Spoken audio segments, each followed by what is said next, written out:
ইরানের নতুন সর্বোচ্চ নেতার নাম ঘোষণা করা হয়েছে। যুক্তরাষ্ট্র ইসরায়েলে যৌথ হামলায় নিহত আয়াতুল্লাহ খামিনির ছেলে মোস্তফা খামিনি দেশটির নতুন সর্বোচ্চ নেতা হয়েছেন। মঙ্গলবার ৩ মার্চ রাতে সংশ্লিষ্ট সূত্রের বরাতে ইরান ইন্টারন্যাশনালের এক প্রতিবেদনে এ তথ্য জানানো হয়েছে।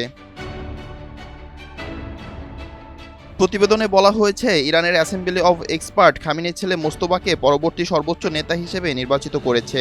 প্রতিবেদনে আরও বলা হয়, খামিনির জানাজা শেষে তাকে তার নিজ শহর মাশহাদে সমাহিত করা হবে। পাশাপাশি রাজধানীতে একটি বড় পরিসরে গণশোক অনুষ্ঠান আয়োজনের পরিকল্পনাও করা হচ্ছে।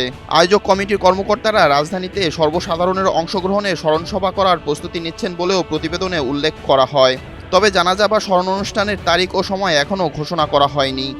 এ বিষয়ে ইরান সরকারের পক্ষ থেকেও আনুষ্ঠানিক কোনো বিবৃতি দেওয়া হয়নি। এর আগে দুটি মার্কিন সূত্র ও বিষয়টি সম্পর্কে অবগত একটি সূত্রের বরাত দিয়ে বার্তা সংস্থা রয়টার্সের প্রতিবেদনে বলা হয়, গত শনিবার ২৮ ফেব্রুয়ারি ভোরে ইরানে ইসরায়েল ও যুক্তরাষ্ট্রের যৌথ হামলা চালানোর সময় ইরানের সর্বোচ্চ নেতা শীর্ষ উপদেষ্টাদের সঙ্গে বৈঠক করছিলেন। ইসরায়েলি কর্মকর্তারা জানিয়েছেন, ওই সময়ে চালানো হামলায় খামেনি ও তার শীর্ষ সহযোগীরা নিহত হয়েছেন।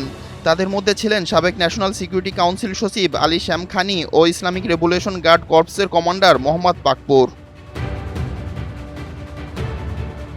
ইরানি সূত্র রয়টার্সকে জানিয়েছে, হামলার ঠিক আগে শ্যামখানি ও সুপ্রিম ন্যাশনাল সিকিউরিটি কাউন্সিল সচিব আলী লারিজানির সঙ্গে খামেনি একটি সুরক্ষিত স্থানে বৈঠক করছিলেন।